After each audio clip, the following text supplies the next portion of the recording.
ಎಲ್ಲರಿಗೂ ನಮಸ್ಕಾರ. ನನ್ನ ಯೂಟ್ಯೂಬ್ ಚಾನಲ್ಗೆ ಸ್ವಾಗತ. ಆತ್ಮೀಯರೇ ಮತ್ತು ವಿದ್ಯಾರ್ಥಿಗಳೇ, ನಾನು ಉಡುಪಿ ದೊಡ್ಡನಗುಡ್ಡೆಯ ವಾಸಂತಿ ಅಂಬಲ್ಪಾಡಿ. ವಿದ್ಯಾರ್ಥಿಗಳೇ ಹಾಗೂ ಆತ್ಮೀಯರೇ, ನೀವಿನ್ನೂ ನನ್ನ ಚಾನಲ್ಗೆ ಹೊಸಬರಾಗಿದ್ದಲ್ಲಿ ಮೊದಲು ಸಬ್ಸ್ಕ್ರೈಬ್ ಮಾಡುವುದನ್ನು ಮರೆಯದಿರಿ. ಹಾಗೆ ಒಂದು ಲೈಕ್ ಕೊಡಿ, ಕಮೆಂಟ್ ಮಾಡಿ ಮತ್ತು ನಿಮ್ಮ ಸ್ನೇಹಿತರಿಗೂ ಕೂಡ ಶೇರ್ ಮಾಡಿ. ವಿದ್ಯಾರ್ಥಿಗಳೇ, ಇಂದಿನ ವಿಡಿಯೋದಲ್ಲಿ ಡಾಕ್ಟರ್ ತಾಳ್ತಜೆ ವಸಂತಕುಮಾರ ಇವರು ಬರೆದಂತಹ ಹೊರನಾಡಿನ ಕನ್ನಡಿಗ ಅನ್ನುವ ಈ ಲೇಖನದ ಪ್ರಶ್ನೋತ್ತರವನ್ನು ಗಮನಿಸೋಣ. ಇವತ್ತು ವಿದ್ಯಾರ್ಥಿಗಳೇ, ಮೊದಲಿಗೆ ನಾವು ತಾಳ್ತಜೆ ವಸಂತಕುಮಾರ ಇವರ ಪರಿಚಯ ನೋಡೋಣ. ತಾಳ್ತಜೆ ವಸಂತಕುಮಾರ ಇವರು 1948ರಲ್ಲಿ ಕೇರಳದ ಕಾಸರಗೋಡು ಜಿಲ್ಲೆಯ ಬಾಯಾರಿನ ತಾಳ್ತಜೆಯಲ್ಲಿ ಜನಿಸಿದರು. ಬೆಂಗಳೂರು ವಿಶ್ವವಿದ್ಯಾನಿಲಯದಿಂದ 1971ರಲ್ಲಿ ಸ್ನಾತಕೋತ್ತರ ಪದವಿಯನ್ನು ಪಡೆದುಕೊಂಡರು. ಡಾಕ್ಟರ್ ಶ್ರೀನಿವಾಸ ಹಾವನೂರರ ಮಾರ್ಗದರ್ಶನದಲ್ಲಿ ಕರ್ನಾಟಕದಲ್ಲಿ ಬೌದ್ಧ ಸಂಸ್ಕೃತಿ ಎಂಬ ವಿಷಯದಲ್ಲಿ ಸಂಶೋಧನೆ ನಡೆಸಿ 1985ರಲ್ಲಿ PhD ಪದವಿಯನ್ನು ಪಡೆದರು. ಪುತ್ತೂರಿನ ವಿವೇಕಾನಂದ ಕಾಲೇಜಿನಲ್ಲಿ ಕನ್ನಡ ಉಪನ್ಯಾಸಕರಾಗಿ, ಮುಂಬೈ ವಿಶ್ವವಿದ್ಯಾನಿಲಯದ ಕನ್ನಡ ವಿಭಾಗದಲ್ಲಿ ಪ್ರವಾಚಕರಾಗಿ, ಪ್ರಾಧ್ಯಾಪಕರಾಗಿ, ವಿಭಾಗದ ಮುಖ್ಯಸ್ಥರಾಗಿ 2008ರಲ್ಲಿ ನಿವೃತ್ತಿಯನ್ನು ಹೊಂದಿದರು.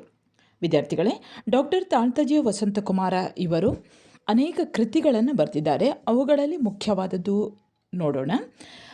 ಹರಿಹರನ ರಗಳೆಗಳು, ಸಿಂಗಾರ, ಸಾಧನೆ, ಮರೀಚಿಕೆ, ಮುತ್ತಿನ ಸತ್ತಿಗೆ, ಸಾರಸ, ಬೇರು ಬಿಳಲು, ಕರ್ನಾಟಕದಲ್ಲಿ ಬೌದ್ಧ ಸಂಸ್ಕೃತಿ, ಆಯ್ದ ಲೇಖನಗಳು, ಜನಪರ ನಿಲುವು, ಸೋಪಾನ, ವಿಕ್ರು ಗೋಕಾಕ, ಸಾಂಸ್ಕೃತಿಕ ಸಂಶೋಧನೆ, ಶಿವರಾಮ ಕಾರಂತ, ಅರವಿಂದ ನಾಡಕರ್ಣಿ, ಸಂಶೋಧನಾ ರಂಗ, ದಾಸ ಸಾಹಿತ್ಯ, ಶಬ್ದಾರ್ಥ ಮೀಮಾಂಸೆ, ರಂಶ್ರೀ ಮುಗಳಿ, ಬೌದ್ಧಯನ, ಹಣತೆಗೆ ಹನಿ ಎಣ್ಣೆ ಮೊದಲಾದ ಕೃತಿಗಳನ್ನು ರಚಿಸಿದ್ದಾರೆ. ತಾಳ್ತಜೆಯವರ ಗೆಳೆಯರು, ಶಿಷ್ಯರು, ಅಭಿಮಾನಿಗಳು ಸೇರಿ 2013ರಲ್ಲಿ ಆಯನ ಎಂಬ ಅಭಿನಂದನಾ ಗ್ರಂಥವನ್ನು ಸಮರ್ಪಿಸಿದ್ದಾರೆ.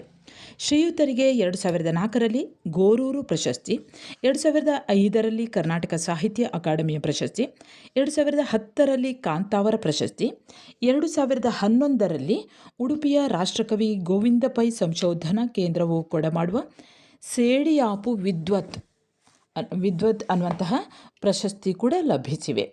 2011ರಲ್ಲಿ ನಡೆದ ದಕ್ಷಿಣ ಕನ್ನಡ ಜಿಲ್ಲಾ 17ನೆಯ ಕನ್ನಡ ಸಾಹಿತ್ಯ ಸಮ್ಮೇಳನದ ಸರ್ವಾಧ್ಯಕ್ಷತೆಯನ್ನು ಇವರು ವಹಿಸಿಕೊಂಡಿದ್ದರು.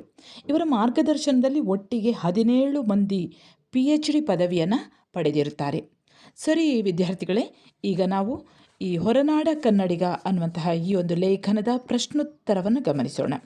ಮೊದಲ ಪ್ರಶ್ನೆ ನೋಡಿ, ಹೊರನಾಡ ಕನ್ನಡಿಗ ಲೇಖನದ ಆಶಯವನ್ನು ಪ್ರಸ್ತುತಪಡಿಸಿರಿ. ಎರಡನೇ ಪ್ರಶ್ನೆ ನೋಡಿ, ಕನ್ನಡದ ಕಂಪನ್ನು ಪಸರಿಸುವಲ್ಲಿ ಹೊರನಾಡಿನ ಕನ್ನಡಿಗರಿಗೆ ಇರುವಂತಹ ಸವಾಲುಗಳನ್ನು ಲೇಖನದ ಹಿನ್ನೆಲೆಯಲ್ಲಿ ಪರಿಶೀಲಿಸಿರಿ. ಈಗ ನಾವು ಉತ್ತರವನ್ನು ನೋಡೋಣ. ತಾಳ್ತಜೆ ವಸಂತಕುಮಾರರು ಬರೆದ ಹೊರನಾಡ ಕನ್ನಡಿಗ ಈ ಲೇಖನದಲ್ಲಿ ಅಲ್ಲಿರುವಂತಹ ಕನ್ನಡಿಗರ ಉದ್ಯೋಗ, ವಿದ್ಯಾರ್ಜನೆ, ಜೀವನ ನಿರ್ವಹಣೆ ಇವೇ ಮೊದಲಾದವುಗಳಿಂದಾಗಿ ಹೊರ ರಾಜ್ಯವನ್ನು ಸೇರಿ ಅಲ್ಲಿ ಬದುಕನ್ನು ಕಟ್ಟಿಕೊಂಡಂತಹ ಹೊರನಾಡ ಕನ್ನಡಿಗರು, ಈ ಕನ್ನಡ ನಾಡಿನ ಜನರು ಅಲ್ಲಿ ಕನ್ನಡವನ್ನು ಬೆಳೆಸುವಲ್ಲಿ ತಮ್ಮದೇ ಆದಂಥ ಒಂದು ಪಾತ್ರವನ್ನು ವಹಿಸ್ತಾರೆ. ಈ ಸಂದರ್ಭದಲ್ಲಿ ಅವರಿಗೆ ಎದುರಾಗಿರುವಂತಹ ಸವಾಲುಗಳು, ಹಾಗೆ ಅವಕಾಶಗಳು, ಸಂದಿಗ್ಧತೆಗಳು ಇವುಗಳ ಕುರಿತು ತಮ್ಮ ಅನುಭವಾತ್ಮಕವಾದಂತಹ ಒಂದು ಲೇಖನವನ್ನು ಇಲ್ಲಿ ಬರೆದಿದ್ದಾರೆ. ಆ ಲೇಖನದಲ್ಲಿ ಹೀಗೆ ಹೇಳ್ತಾರೆ: ಶಿವರಾಮ ಕಾರಂತರು ಹೇಳುವಂತೆ ನಮ್ಮ ಜಗತ್ತು ದೊಡ್ಡದಾದಷ್ಟು ಹೆಚ್ಚಿನ ಪ್ರಯೋಜನವಾಗುತ್ತದೆ. ಈ ಜಗತ್ತಿನಲ್ಲಿ ಕೇವಲ ಭಾರತೀಯರಿಗೆ, ನಮ್ಮ ಜಾತಿಯವರಿಗೆ ಮಾತ್ರವಲ್ಲ, ಮನುಷ್ಯರಿಗೆ ಮಾತ್ರವಲ್ಲ, ಅಂದರೆ ನಮ್ಮ ಜಾತಿ ಅನ್ನುವಂಥ ಮನುಷ್ಯರಿಗೆ ಮಾತ್ರವಲ್ಲ, ಸಕಲ ಅಣುಜೀವಿಗಳಿಗೂ ಕೂಡ ಸ್ಥಾನವನ್ನು ಕೊಡಬೇಕಾಗ್ತದೆ. ವರಕವಿ ಬೇಂದ್ರೆಯವರು ಹೇಳಿರುವಂತೆ ಪ್ರತಿಯೊಬ್ಬರೂ ವಿಶ್ವಮಾತೆಯ ಗರ್ಭ ಕಮಲ ಜಾತರಾಗಬೇಕಾಗುತ್ತದೆ. ಅಂದರೆ ವಿಶ್ವಮಾತೆಯ ಗರ್ಭದಲ್ಲಿ ಹುಟ್ಟಿದಂತಹ ತಾವರೆಯ ಹಾಗೆ ವಿಶ್ವಮಾತೆಯ ಗರ್ಭ ಕಮಲ ಜಾತರಾಗಬೇಕಾಗುತ್ತದೆ. ಇದರ ಮಧ್ಯದಲ್ಲಿಯೇ ನಮ್ಮ ಪ್ರದೇಶ, ಪ್ರಾಂತ್ಯ, ದೇಶ ಮುಂತಾದ ಹಿರಿಕಿರಿಯ ಘಟಕಗಳು ಎಡೆ ಪಡೆಯುತ್ತವೆ. ಈ ಹಿನ್ನೆಲೆಯಲ್ಲಿ ನಾವು ಜಾಗತಿಕ ಕರ್ನಾಟಕದ ಪರಿಕಲ್ಪನೆಯನ್ನು ಅರ್ಥೈಸಿಕೊಳ್ಳಬೇಕು.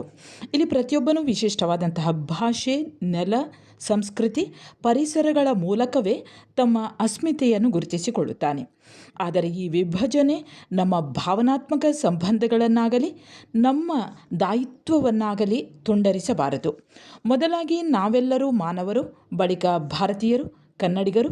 ಈ ಹಿನ್ನೆಲೆಯಲ್ಲಿ ನಾವು ನಮ್ಮ ಅಸ್ತಿತ್ವಕ್ಕೆ ಅರ್ಥವನ್ನು ಕೊಡಬೇಕು.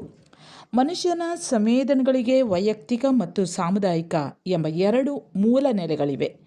ಸ್ವಂತದ ನೋವು ನಲಿವುಗಳು ಅವನನ್ನು ಆವರಿಸಿರುವಂತೆಯೇ ಸಮುದಾಯದ ಸದಸ್ಯನ ನೆಲೆಯ ವೈಚಾರಿಕ ದ್ವಂದ್ವ, ಸಂಘರ್ಷ, ಅನನ್ಯತೆಯ ಅನ್ವೇಷಣೆಗಳು ಕೂಡ ಅವನ ಸಾಮಾಜಿಕ ಸಂವೇದನೆಗಳ ಭಾಗವಾಗುತ್ತದೆ. ಈ ಹಿನ್ನೆಲೆಯಲ್ಲಿ ಅವನು ವಿವಿಧ ಸಾಂಘಿಕ ಚಟುವಟಿಕೆಗಳಲ್ಲಿ ತನ್ನನ್ನು ತೊಡಗಿಸಿಕೊಳ್ಳುತ್ತಾನೆ. ಈ ಅಗತ್ಯವನ್ನು ತಮ್ಮ ತಾಯ್ನೆಲದ ಆಚೆಗೆ ಬೇರುಗಳನ್ನು ಪಸರಿಸಿಕೊಂಡು ಬೆಳೆಯಬೇಕಾಗಿರುವ ವಲಸೆಗಾರರು ಹೆಚ್ಚು ಮನಗಾಣುತ್ತಾರೆ. ಎಂದರೆ ತಮ್ಮ ನಾಡಿನಿಂದ ದೂರದ ನೆಲೆಯೊಂದರಲ್ಲಿ ಬದುಕುವ ವ್ಯಕ್ತಿಗಳು ತಮ್ಮ ಸಾಂಸ್ಕೃತಿಕಾಂಶವನ್ನು ಕಳೆದುಕೊಳ್ಳದೆಯೇ ಆ ಪ್ರಾದೇಶಿಕ ಸಂಸ್ಕೃತಿಯಲ್ಲಿ ಬೆರೆತು ಹೋಗ್ತಾರೆ. ಈ ಸಾಂಸ್ಕೃತಿಕ ಸಮನ್ವಯ ಹಾಲಿನಲ್ಲಿ ಸಕ್ಕರೆ ಬೆರೆತಷ್ಟು ಹಿತಕಾರಿಯಾದುದಾಗಿರಬೇಕು. ಆಗ ಮಾತ್ರವೇ ಸಾಂಸ್ಕೃತಿಕ ಸಮನ್ವಯ ಸಾಧ್ಯ. ಈ ಹಿನ್ನೆಲೆಯಲ್ಲಿ ಹೊರನಾಡ ಕನ್ನಡಿಗರನ್ನು ಅರ್ಥೈಸಿಕೊಳ್ಳಬೇಕಾಗ್ತದೆ. ಹೊರನಾಡ ಕನ್ನಡಿಗರೆಂದರೆ ತತ್ವಶಃ ಕರ್ನಾಟಕ ಗಡಿಯಿಂದ ಕೆಲವೇ ಕಿಲೋಮೀಟರ್ಗಳಾಚೆಗೆ ಇರುವವರು. ಆದರೆ ಚೆನ್ನೈ, ದಿಲ್ಲಿ, ಮುಂಬೈಗಳಂತಹ ದೂರದ ಊರುಗಳಲ್ಲಿ ಬಹುಭಾಷಿಕ ಪರಿಸರಗಳಲ್ಲಿ ಅಪರಿಚಿತ ಸಾಂಸ್ಕೃತಿಕ ವಲಯಗಳಲ್ಲಿ ವ್ಯವಹರಿಸುವವರಿಗೆ ಇರುವ ಸವಾಲುಗಳು ಇವರಿಗೆ ಇರುವುದಿಲ್ಲ. ಅಂದರೆ ಹೊರನಾಡಿನ ಕನ್ನಡಿಗರಿಗೆ ಇರುವುದಿಲ್ಲ. ಸಾಗರದಾಚೆಯ ನಾಡುಗಳಲ್ಲಿ ವಾಸಿಸುವವರ ಬದುಕು, ಅವರ ಸಾಂಸ್ಕೃತಿಕ ಸಾಮಾಜಿಕ ಸಮಸ್ಯೆಗಳು ಇನ್ನೂ ತೀವ್ರವಾದ ನೆಲೆಗಳನ್ನು ಪಡೆಯುತ್ತವೆ. ಈ ಹಿನ್ನೆಲೆಯಲ್ಲಿ ಕನ್ನಡಿಗರ ಅನನ್ಯತೆಯ ಮುದ್ರೆ ಹೊರನಾಡಿನ ನೆಲೆಗಳಲ್ಲಿ ಎಷ್ಟು ಭದ್ರವಾಗಿ ಆಳವಾಗಿ ಮೂಡಿದೆ ಎಂಬುದನ್ನು ಗಮನಿಸಬೇಕಾಗುತ್ತದೆ.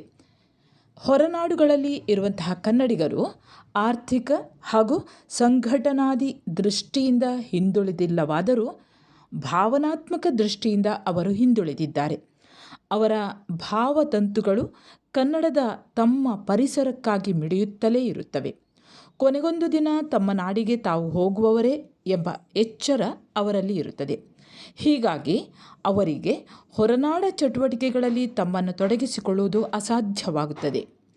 ಇನ್ನು ಕರ್ನಾಟಕದ ಒಳಗಿರಲಿ ಹೊರಗಿರಲಿ ಕೆಲ ಕನ್ನಡಿಗರಿಗೆ ಕನ್ನಡ ನಾಡು, ನುಡಿ, ಸಂಸ್ಕೃತಿಗಳು ತೀವ್ರ ಆಸಕ್ತಿಯ ವಿಷಯಗಳಾಗಿರುವುದಿಲ್ಲ. ಹೀಗಾಗಿ ಅವರಿಗೆ ವೈಯಕ್ತಿಕ ವಲಯ ಮೀರಿ ಸಮಾಜಮುಖಿ ಕಾರ್ಯಗಳಲ್ಲಿ ತೊಡಗಿಸಿಕೊಳ್ಳಲು ಸಾಧ್ಯವಾಗುವುದಿಲ್ಲ. ಅಲ್ಲದೆ ಕನ್ನಡ ತಮ್ಮನ್ನು ವಿಶಾಲ ಸಂದರ್ಭವೊಂದರಲ್ಲಿ ತಾವು ಮೂಲತಃ ಕನ್ನಡಿಗರು ಎಂಬ ನೆಲೆಯಲ್ಲಿ ಗುರುತಿಸಿಕೊಳ್ಳುವುದಿಲ್ಲ. ಬದಲಿಗೆ ಜಾತಿ, ಪ್ರದೇಶ, ಆಧುನಿಕ ಶ್ರೇಣೀಕೃತ ವ್ಯವಸ್ಥೆ ಮುಂತಾದ ಹಲವು ನೆಲೆಗಳಲ್ಲಿ ತಮ್ಮನ್ನು ತಾವು ಒಡೆದುಕೊಳ್ಳುವುದರಿಂದ ಸಂಘಟನೆ ಕಷ್ಟ ಸಾಧ್ಯವಾಗ್ತದೆ. ಇನ್ನು ಕನ್ನಡಿಗರು ಹೋದಲ್ಲೆಲ್ಲ ಕರ್ನಾಟಕವನ್ನು ಮರುಸೃಷ್ಟಿಗೊಳಿಸುವ ರೀತಿ, ಕನ್ನಡಿಗರು ಹೋದಲ್ಲೆಲ್ಲ ಕನ್ನಡ ಸಂಘ, ಕರ್ನಾಟಕ ಸಂಘಗಳನ್ನು ಬಹುನಿಷ್ಠೆಯಿಂದ ಸ್ಥಾಪಿಸ್ತಾರೆ. ಆದರೆ ಕನ್ನಡ ಕಾರ್ಯಕ್ರಮಗಳಿಗೆ ಕನ್ನಡಿಗರನ್ನು ಸೇರಿಸುವುದು ಸಮಸ್ಯೆ. ಈ ಕಾರ್ಯಕ್ರಮಗಳಿಗೆ ಬರುವ ಹೊರನಾಡ ಕನ್ನಡಿಗರು ಅರ್ಧಕರ್ಧ ಮಂದಿ ಯಾವುದೋ ದಾಕ್ಷಿಣ್ಯಕ್ಕೆ ಕಟ್ಟುಬಿದ್ದು ಬರುತ್ತಾರೆ. ಅದರಲ್ಲೂ ಹೆಚ್ಚಿನವರು 50 ವರ್ಷಗಳಿಗೆ ಮೀರಿದ ವಯೋಮಾನದವರು. ಎಂದರೆ ಮೂಲತಃ ಕನ್ನಡಿಗರು ಹೊರನಾಡಿನಲ್ಲಿ ತಮಗೆ ಸಾಧ್ಯವಿದ್ದಾಗಲೂ ಕೂಡ ಕರ್ನಾಟಕದ ವಾತಾವರಣವನ್ನು ಕಲ್ಪಿಸಿಕೊಳ್ಳುವಲ್ಲಿ ಸೋಲುತ್ತಿದ್ದಾರೆ. ಹೊರನಾಡಿನಲ್ಲಿ ಕನ್ನಡಿಗರ ಸಂಖ್ಯೆ ಈಗಲೇ ಗಣನೀಯವಾಗಿದೆ. ಅದು ಬೆಳೆಯುತ್ತಲೂ ಇದೆ.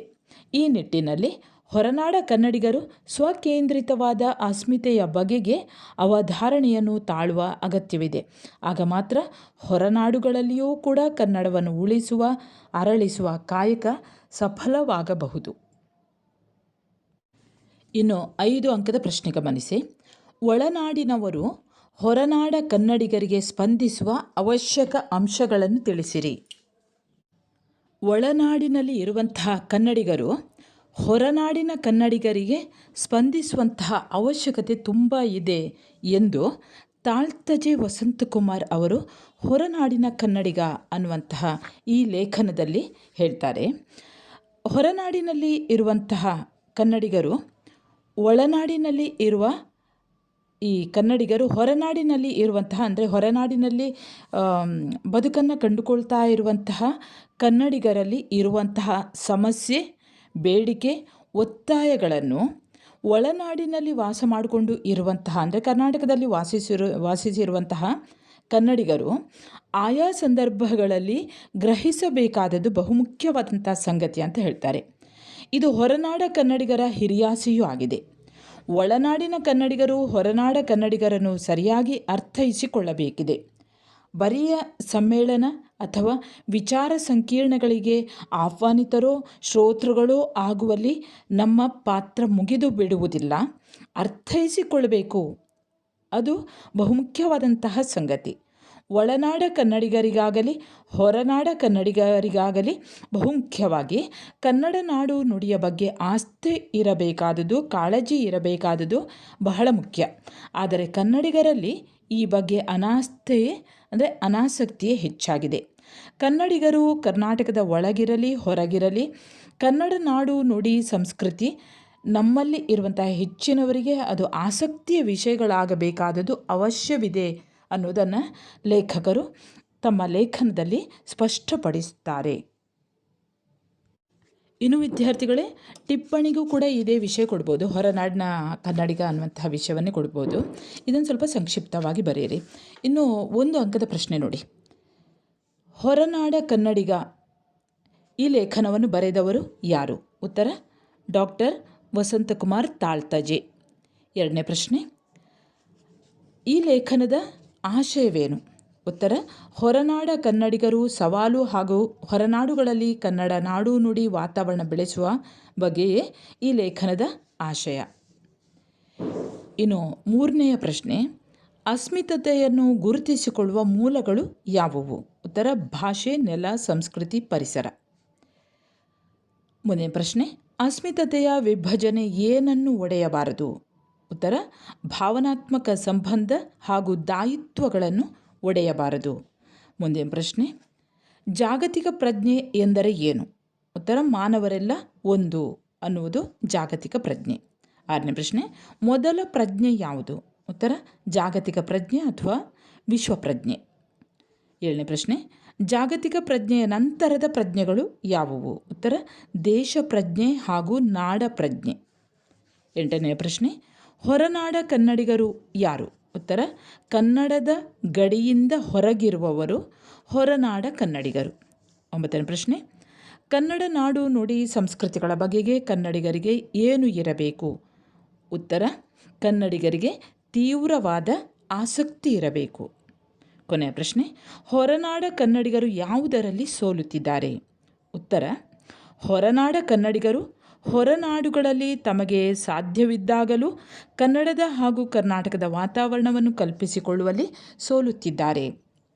ಸರಿ ವಿದ್ಯಾರ್ಥಿಗಳೇ, ಡಾಕ್ಟರ್ ತಾಳ್ತಜೆ ವಸಂತಕುಮಾರ ಇವರು ಬರೆದಂತಹ ಹೊರನಾಡ ಕನ್ನಡಿಗರು ಅನ್ನುವಂತಹ ಈ ಲೇಖನದ ಪ್ರಶ್ನೋತ್ತರಗಳು ಮುಕ್ತಾಯವಾಗ್ತದೆ. ವಿದ್ಯಾರ್ಥಿಗಳೇ, ನಿಮ್ಮಲ್ಲೇ ಕೆಲವರಿಗಾದರೂ ಕೂಡ ಈ ಒಂದು ವಿಡಿಯೋದಿಂದ ಪ್ರಯೋಜನವಾಗಲಿ ಅನ್ನುವಂತಹ ಉದ್ದೇಶದಿಂದ ಈ ವಿಡಿಯೋವನ್ನು ಹಾಕ್ತಾ ಇದ್ದೇನೆ. ವಿದ್ಯಾರ್ಥಿಗಳೇ, ಮುಂದೆ ಇನ್ನೊಂದು ಹೊಸ ಪಾಠದೊಂದಿಗೆ ಮತ್ತೆ ಬರುತ್ತೇನೆ. ಅಲ್ಲಿಯವರೆಗೆ ನಮಸ್ಕಾರ.